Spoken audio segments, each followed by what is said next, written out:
Hello प्यारे बच्चों, हमारी जो सीरीज चल रही थी वो नरेशन की चल रही थी। लास्ट क्लास में हमने आपको नरेशंस करा दिए थे। आज की क्लास में हम सीखेंगे इंटेरोगेटिव से, मतलब इंटेरोगेटिव सेंटेंस यानी नरेशन किस तरीके से बनाए जाते हैं, यानी डायरेक्ट से इनडायरेक्ट किस तरीके से बनाते हैं, वो चीजें आज हम इस क्लास में सीखेंगे। देखिए क्या टॉपिक है, नरेशन यानी इंटेरोगेटिव सेंटेंस, यानी इंटेरोगेटिव में हम इसको बदलना सीखेंगे। चलिए चलिए देखते हैं। देखिए इस प्रकार के वाक्यों को इनडायरेक्ट में निम्न प्रकार बदलते हैं। किस तरीके से? देखिए रिपोर्टिंग वर्ब सेड टू को आस्क्ड में बदल देते हैं। किस में बदलते हैं बताइए? आस्क्ड में बदलते हैं। किस में बदलते हैं? आस्क्ड में। फिर उसके बाद क्या कहते हैं, प्रश्नवाचक वाक्यों में कनेक्टिव वर्ड दैट का प्रयोग नहीं करते हैं, यानी आस्क्ड में बदलते हैं और कॉमा के स्थान पर हम क्या नहीं लगाते हैं, दैट का प्रयोग नहीं करते हैं। इनडायरेक्ट नरेशन में इंटेरोगेटिव सेंटेंस को असर्टिव सेंटेंस में बदल देते हैं, यानी जब आपका डायरेक्ट दिया होगा, जब हम इनडायरेक्ट बनाएंगे तो उसे असर्टिव सेंटेंस में बदल देंगे। प्रश्नवाचक चिन्ह को क्या कर देता है, हटा दिया जाता है और उसके स्थान पर क्या लगा देते हैं, फुल स्टॉप लगा देते हैं। चलिए नेक्स्ट देखते हैं। देखिए मैं आपको एक चीज और बता दूं, यानी यहाँ पर जो ये कनेक्टिव वर्ड दिया जाएगा यानी कॉमा, कॉमा के स्थान पर हम क्या, दैट को तो नहीं लगाएंगे, लेकिन इसके स्थान पर क्या लगाएंगे, या तो इफ का प्रयोग करेंगे या फिर करेंगे वेदर, WHETHER, यानी इसका यूज करते हैं। चलिए नेक्स्ट देखते हैं। देखिए नेक्स्ट क्या कह रहा है, टाइप्स ऑफ इंटरोगेटिव सेंटेंस, यानी यस और no. Type of interrogative sentence, WH word, type of interrogative sentence, यानी वे वाक्य जो हेल्पिंग वर्ब से स्टार्ट होंगे उनको सीखेंगे और क्वेश्चन वर्ड से स्टार्ट होंगे उनको सीखेंगे। चलिए नेक्स्ट देखते हैं। देखिए नेक्स्ट क्या है, अगर आपको सेड टू दिया हो या फिर क्या दिया हो, सेड, यानी या तो सेड टू दिया हो या सेड दिया हो, तो दोनों को किस में चेंज करेंगे, हम आस्क्ड में ही बदलेंगे। किस में बदलेंगे? आस्क्ड में। और कनेक्टिव वर्ड यानी कॉमा इन्वर्टेड कॉमा दिया जाता है, उसके स्थान पर क्या लगाना है, या तो इफ लगाओगे या वेदर का प्रयोग करना है। इस तरीके से हम यूज करेंगे और बाकी को क्या बनाएंगे, असर्टिव में बदल देते हैं। चलिए नेक्स्ट देखते हैं। देखिए इंटेरोगेटिव सेंटेंस को असर्टिव में बदल देना और दूसरा क्या पॉइंट है, बाकी अन्य सभी नियम असर्टिव सेंटेंस की भांति रहते हैं, यानी प्रश्नवाचक चिन्ह को हटा दिया जाता है और उसके स्थान पर क्या लगा दिया जाता है, फुल स्टॉप का प्रयोग करते हैं। चलिए नेक्स्ट देखते हैं। देखिए एग्जांपल्स दिया है, ये क्या एग्जांपल है, देखिए आई सेड, क्या लिखा है ये, आई सेड टू हिम, क्या लिखा है ये, I said to him, comma inter comma शुरू, आर यू गोइंग, क्या लिखा है ये, आर यू गोइंग। अब इसको देखिए इनडायरेक्ट में किस तरीके से बदलेंगे। देखिए आई को आई लिखेंगे, यानी आई लिख दिया, इस सेड टू को किस में चेंज करेंगे, हम आस्क्ड में चेंज करेंगे। किस में करेंगे? आस्क्ड में। यहाँ पर जो ऑब्जेक्ट दिया है उस ऑब्जेक्ट को वैसा का वैसा ही लिखते हैं और उस कॉमा के स्थान पर क्या बताया मैंने अभी, इफ या वेदर, या तो इस जगह पर इफ लगा लो या वेदर का प्रयोग कर सकते हैं।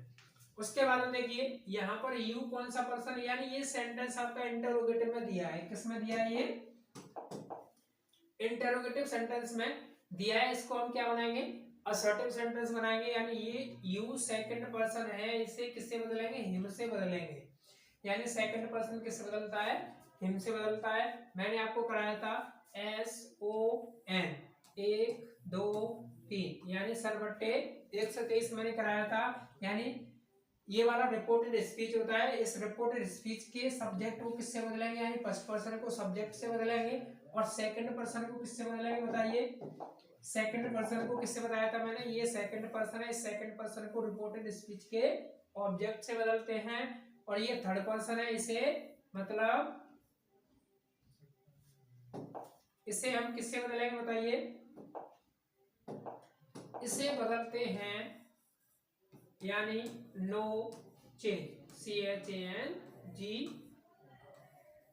यानी इसको बिल्कुल भी नहीं बदला जाएगा। मैंने यही तो बताया था। तो ये सेकंड पर्सन है, ये किससे बदला जाएगा? ऑब्जेक्ट से। ऑब्जेक्ट यानी क्या हो जाएगा? He was going. इस तरीके से हम इसका इनडायरेक्ट बनाते हैं। चलिए नेक्स्ट देखते हैं। देखिए नेक्स्ट क्या है? आई सेड कॉमा शुरू, will he go to school today. तो इसे कैसे करेंगे? देखिए I said, sorry I asked, इस सेड को मैंने किस में बदल दिया? आस्क्ड में। तो आई आस्क्ड, इस कॉमा के स्थान पर क्या लगाएंगे हम? इफ। ये ही थर्ड पर्सन है, कौन सा पर्सन है ये बताइए? थर्ड पर्सन है। ये कौन सा पर्सन है? Third person. थर्ड पर्सन मतलब नो चेंजिंग, 1 2 3 यानी SON। ये यही तो फॉर्मूला था। ये थर्ड पर्सन है तो यानी नो चेंजिंग तो लिखाया था। इसको क्या लिखाया था मैंने? No change. तो क्या करेंगे? ही वुड, यानी ये सेंटेंस किस में है? फ्यूचर में, यानी विल का क्या कर देंगे? वुड। तो he would go to school. इस टुडे को किस में बदल देते हैं बताइए? दैट डे में, सॉरी किस में बदलेंगे? THAT, दैट डे, DAY, यानी इसमें बदल देते हैं। इस तरीके से हम इसका इनडायरेक्ट बनाएंगे। चलिए नेक्स्ट देखते हैं। देखिए नेक्स्ट क्वेश्चन क्या है? He said to me comma शुरू, डू यू नो सोहन। तो इसे कैसे करेंगे? ही आस्क्ड मी, यहाँ पर कॉमा को उठाएंगे, क्या लगाएंगे? इफ लगाएंगे, यानी इफ ये सेकंड पर्सन है, इससे किससे होगा? मी से। तो क्या हो जाएगा? I knew Sohan. इस तरीके से हम इसका डायरेक्ट बनाते हैं। चलिए नेक्स्ट देखते हैं। देखिए नेक्स्ट क्या है? Father said to me do you not obey me, यानी ये कॉमा लगा है। इसे कैसे करेंगे? फादर आस्क्ड मी, कॉमा के स्थान पर क्या लगा देंगे? इफ। ये सेकंड पर्सन है, ये किससे चेंज होगा? ऑब्जेक्ट से, यानी क्या हो जाएगा? आई। ये प्रेजेंट इंडेफिनिट में किसमें करेंगे? पास्ट इंडेफिनिट में। तो आई डिड नॉट ओबे मी, कौन सा पर्सन है? First person. ये किससे चेंज होगा? फादर से। तो क्या हो जाएगा? यहाँ पर हिम हो जाएगा। इस तरीके से हम इसका कैसे हम सॉरी इनडायरेक्ट बनाते हैं। चलिए नेक्स्ट देखते हैं। देखिए नेक्स्ट क्या है? He said to me comma inverted comma शुरू, do you lend me your book. देखिए इस क्वेश्चन को करने के लिए क्या करना है? हमें 2 से 3 पर्सन इसमें चेंज करने होंगे। किस तरीके से करेंगे वो देखेंगे। देखिए ही या सेड टू किस में चेंज करते हैं? मैंने बताया था अभी, ASKED, यानी किस में चेंज करेंगे? आस्क्ड में। तो ही आस्क्ड मी, इस कॉमा के स्थान पर क्या लगाएंगे? इफ का प्रयोग करेंगे। यहाँ पर ये कौन सा पर्सन है? सेकंड पर्सन है। सेकंड पर्सन किससे चेंज होगा? किससे चेंज होगा? मी से। तो क्या हो जाएगा यहाँ पर? आई प्रेजेंट पास्ट इंडेफिनिट में, तो पास्ट परफेक्ट में बदल देते हैं। तो क्या हो जाएगा? I had lent. अब देखिए यहाँ पर ये कौन सा पर्सन है? ये बताइए कौन सा पर्सन है? ये आपका फर्स्ट पर्सन है। और फर्स्ट पर्सन किससे चेंज बताया था मैंने? सब्जेक्ट से, यानी यहाँ पर सब्जेक्ट कौन है? ही। और ही का यहाँ पर कौन? ही का ऑब्जेक्ट क्या होता है? हिम। तो क्या कर दिया मैंने? हिम। अब यहाँ पर देखिए ये कौन सा पर्सन है? ये सेकंड पर्सन है। और इस सेकंड पर्सन को किससे चेंज करेंगे? मी से, यानी मी से चेंज करेंगे तो क्या हो जाएगा? My book. इस तरीके से हम इसका इनडायरेक्ट बनाएंगे। चलिए नेक्स्ट देखते हैं। देखिए नेक्स्ट क्या है? सेड या सेड टू को किस में चेंज करेंगे हम? आस्क्ड में चेंज करेंगे। इंटरोगेटिव सेंटेंस असर्टिव बनाएंगे, यानी इसे किस में बदलेंगे? असर्टिव सेंटेंस में बदल देंगे। कैसे बदलेंगे वो देखिए। जैसे मैंने बोला डू यू नो, KNOW, ये सेंटेंस मैंने लिख दिया। अब मैंने आपसे बोला इसको असर्टिव में बनाइए, क्योंकि ये पहले से किस में है? इंटरोगेटिव में। अब आपको इसे असर्टिव में बनाएंगे तो कैसे करेंगे? इस यू को क्या करोगे? बताइए। इस यू को सबसे पहले लिखोगे यू। अब देखिए इंटरोगेटिव में तो डू आया है, तो कैसे करोगे? UKNOW। इस तरीके से आप इसे असर्टिव में बदलते हैं। चलिए नेक्स्ट देखते हैं। देखिए प्रश्नवाचक चिन्ह को हटाकर फुल स्टॉप का प्रयोग करते हैं। ऑप्शन अगला पॉइंट क्या है, बाकी अन्य सभी नियम असर्टिव सेंटेंस की भांति कार्य करते हैं। यानी connective word, interrogative, WH word वाले वाक्यों में कोई अन्य कनेक्टिव नहीं लगाया जाता है, यानी कोई भी कनेक्टिव वर्ड नहीं लगाया जाना चाहिए। यह शब्द ही स्वयं कनेक्टिव का कार्य करता है। कहने का मतलब यह है कि आपको क्वेश्चन वर्ड दिया जाए, मतलब क्वेश्चन दिया जाएगा तो आपको इंटरोगेटिव में दिया जाएगा, यानी रूल नंबर 2 का प्रयोग किया जाएगा। उसमें किसका प्रयोग किया जाएगा, रूल नंबर 2 का। क्यों किया जाएगा, क्योंकि वहां क्या होगा कि क्वेश्चन वर्ड जो होगा वो क्वेश्चन वर्ड से सेंटेंस स्टार्ट होगा। जब आप क्वेश्चन वर्ड से सेंटेंस को स्टार्ट करेंगे तो जब भी आप इनडायरेक्ट में चेंज करोगे तो उस क्वेश्चन वर्ड को वैसा का वैसा ही लिखेंगे और वही कनेक्टिव वर्ड का कार्य करेगा, और उसमें क्या करेंगे, कॉमा को हटा देंगे। अब देखिए एग्जाम्पल से समझते हैं किस तरीके से दिया जाएगा। देखिए the teacher said to Hari, why did you not come to yesterday. तो देखिए इसका इनडायरेक्ट किस तरीके से बनाएंगे वो देखते हैं।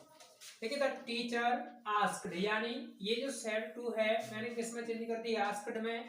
यहाँ पर ये हरी ऑब्जेक्ट है तो हरी लिख दिया। अब यहाँ पर देखिए इस कनेक्टिव वर्ड यानी कॉमा को क्या कर देते हैं, बिल्कुल हटा देते हैं। इसकी जगह पर हमें कुछ भी नहीं लगाना है। जब हमारा क्वेश्चन वर्ड दिया हो उसे वैसा का वैसा ही लिखते हैं। यहाँ पर कोई और भी दे सकता था, उसे भी हम ऐसा ही लिखते। अब हम क्या करेंगे, इस सेंटेंस को क्या करेंगे, असर्टिव में बदलेंगे। यहाँ पर देखिए ये कौन सा पर्सन है, ये सेकंड पर्सन है। सेकंड पर्सन किससे चेंज होगा, हरी से चेंज होगा। यानी हरी को मैं क्या बोल सकता हूँ, या तो ही बोलूंगा या हिम बोलूंगा। अब यहाँ पर मैं सब्जेक्ट की जगह पर उसको यूज करूंगा तो क्या बोलूंगा उसे, ही। तो ही क्या हो जाएगा, he had not come to school. यहाँ पर क्या दिया है, यस्टरडे दिया है। इस यस्टरडे को किस में बदल लेंगे, द प्रीवियस डे में।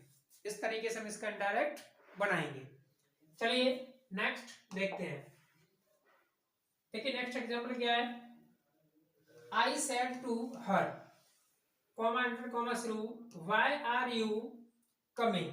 तो इसका हम इनडायरेक्ट किस तरीके से बनाएंगे वो देखते हैं। देखिए आई, इस सेड टू को मैंने किस में बदल दिया, आस्क्ड में, और हर का हर रहेगा क्योंकि ये ऑब्जेक्ट है। अब इस कॉमा के स्थान पर हमें कुछ भी नहीं लगाना है, ये हटा देना है। उसके बाद में ये जो क्वेश्चन वर्ड दिया है वाई, इसका हम ऐसा का ऐसा ही उतारेंगे। यानी इसकी जगह पर कोई और भी क्वेश्चन वर्ड होता उसे भी हम सेम ऐसे ही उतारते। ना तो इसमें हमें इफ लगानी है ना ही हमें वेदर लगानी है। अब देखिए यहाँ पर ये सेंटेंस इंटरोगेटिव है, आर यू कमिंग। इसे हम किस में चेंज करेंगे, असर्टिव में। सबसे पहले हमें देखना होगा ये कौन सा पर्सन है, बताइए। ये सेकंड पर्सन हुआ ना, इस सेकंड पर्सन को किससे चेंज करेंगे, हर से चेंज करेंगे। यानी ये सब्जेक्ट का काम कर रहा है, यहाँ पर किसका काम कर रहा है, सब्जेक्ट का। और ये किसका कर रहा है यहाँ पर, ऑब्जेक्ट का। लेकिन इसे इसकी जगह पर आना है तो इसे अपना रूप चेंज करना पड़ेगा। यानी हर का सब्जेक्ट क्या बनेगा, सी बनेगा। ये टेंस किस में है, प्रेजेंट कंटिन्यूअस में। तो पास्ट कंटिन्यूअस में चेंज करेंगे तो क्या करेंगे, बॉस, यानी सी के साथ में क्या लगाते हैं, बॉस कमिंग। इस तरीके से हम इसका इनडायरेक्ट बनाएंगे। चलिए नेक्स्ट देखते हैं। देखिए नेक्स्ट क्या कह रहा है, रिपोर्टेड स्पीच में आए हुए यस या नो के स्थान पर पहले वाक्य के सब्जेक्ट और वर्ब को दोहराए बिना निम्न प्रकार से लिखते हैं। यानी किसी भी डायरेक्ट में आपको यस या नो का प्रयोग दिया हो तो उसे हम किस तरीके से चेंज करेंगे, चलिए देखते हैं।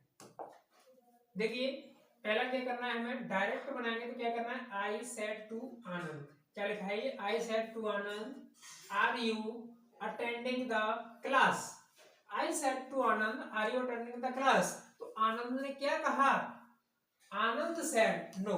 यानी दोबारा से समझना, आई सेड मैंने कहा, आनंद आनंद से, are you attending the class क्या आप क्लास को अटेंड कर रहे हो। आनंद ने क्या रिप्लाई दिया है, नो मैं नहीं कर रहा। तो अब हम इसका क्या बनाएंगे, इनडायरेक्ट बनाएंगे। तो इनडायरेक्ट बनाएंगे तो किस तरीके से बनाएंगे वो देखिए। आई आस्क्ड आनंद, मैंने आनंद से कहा। ये देखिए इंटरोगेटिव में यहां से यहां तक तो क्या करेंगे, इफ ही, यानी यू किससे चेंज हो गया, आनंद से चेंज हो गया, तो क्या हो जाएगा, he was attending the class. ठीक, अब क्या करेंगे, यहां पर आनंद की बात है तो Anand said that he was not, उसने क्या आंसर दिया, ये वाला आंसर दिया। अगर इतना ना देकर वो क्या कर सकता था कि सेड दैट, यानी कहने का मतलब ये है कि देखिए वो इस तरीके से भी कर सकता था, I asked Anand if he was attending the class, Anand replied in negative. यानी कहने का मतलब ये है कि या तो आप इस तरीके से कर लो, कहने का मतलब ये है कि यहाँ पर said that he was not, इसका भी यूज कर सकते हो। अगर इसका नहीं करना चाहते हो तो आनंद यानी रिप्लाइड इन नेगेटिव में भी कर सकते हो। अब मान लीजिए कि गलती से वो क्या कर देता, वो आपको यहाँ पर नो की जगह पर यस लिखकर दे देता। क्या लिखकर दे देता भाई, देखिए आपको यहाँ पर बाई ई एस यहाँ पर इस तरीके से दे देता, यानी नो की जगह पर क्या लिख के दे दिया मैंने, यस दे दिया। तो आपको कुछ नहीं करना है, यहाँ पर ये जो नेगेटिव शब्द लिखा है सिर्फ उसी की जगह पर आपको क्या लिखना है, affirmative, A double F I R M A T I V E, बस इस तरीके से आपको इसका इनडायरेक्ट बनाना है। अगर नो दे दे तो यहाँ पर नेगेटिव करना, या अगर यस दे दे तो इस जगह पर क्या करोगे, अफर्मेटिव करोगे, बाकी की कार्रवाई सेम रहेगी। चलिए नेक्स्ट देखते हैं। देखिए नोट यस के लिए क्या है, रिप्लाई इन अफर्मेटिव, यानी आप इसको अफर्मेटिव में भी बदल सकते हो, और नो के लिए रिप्लाइड इन नेगेटिव, यानी आप नेगेटिव में भी बदल सकते हो। यानी अगर यस बोला तो अफर्मेटिव, नो बोला तो नेगेटिव। चलिए नेक्स्ट देखते हैं। देखिए अगला रूल क्या है, जब पसंद अथवा विकल्प का भाव स्पष्ट करना हो तो इफ की अपेक्षा क्या लगाना है मुन्ना, वेदर, क्या लगाओगे, वेदर का प्रयोग अच्छा माना जाता है। देखिए the teacher said to her son, comma do you want to have milk और टी। देखिए अब इसका हम प्रयोग किस तरीके से करेंगे वो देखिए। देखिए इनडायरेक्ट बनाएंगे तो क्या करेंगे, द टीचर आस्क्ड हर सन। अब कॉमा के स्थान पर क्या लगा दिया मैंने, इफ लगा दिया। यहाँ पर क्या है, यू सब्जेक्ट है, यानी ये ऑब्जेक्ट से बदलेगा, कहने का मतलब यहाँ पर क्या होगा, सी। तो क्या, सॉरी अगर लड़की होती तो सी करते, हम क्या करेंगे इस जगह पर ही का प्रयोग करेंगे। तो क्या करेंगे, he wanted to have milk और टी। इस तरीके से हम इसका पैसिव इनडायरेक्ट बनाएंगे। चलिए नेक्स्ट देखते हैं। देखिए नेक्स्ट क्या कह रहा है, यदि प्रार्थना सलाह देने के लिए की गई है तो इनडायरेक्ट स्पीच में सेकंड या थर्ड पर्सन के pronoun you he she they etc के साथ वुड के स्थान पर शुड का प्रयोग ही अच्छा माना जाता है। चलिए देखिए किस तरीके से वो देखते हैं। देखिए रवि सेड कॉमा शुरू what shell I do with it. अब हम इसका इनडायरेक्ट बनाएंगे तो किस तरीके से बनाएंगे वो देखिए। देखिए Ravi asked his mother, Ravi asked his mother, उसने अपनी माता से कहा व्हाट की क्या, he should not with it. इस तरीके से हम इसका इनडायरेक्ट बनाएंगे। तो इस तरीके से आज हमारी क्लास समाप्त होती है। तो प्यारे बच्चों, अगर हमारी वीडियो अच्छी लगी हो तो इसे ज़्यादा से ज़्यादा शेयर करें और आप लाइक भी करें, जिससे कि हमारा भी मनोबल बढ़ता है वीडियो बनाने का, यानी क्लास देने का ज़्यादा से ज़्यादा। जिस तरीके से हम बना पा रहे हैं उस तरीके से हम बना रहे हैं। अगर हमारी वीडियो अच्छी लगी हो तो लाइक करें, सब्सक्राइब करें और ज़्यादा से ज़्यादा सब्सक्राइब भी करें चैनल को, जिससे कि आने वाली वीडियो आपको टाइम पर मिल जाए। Thanks for watching.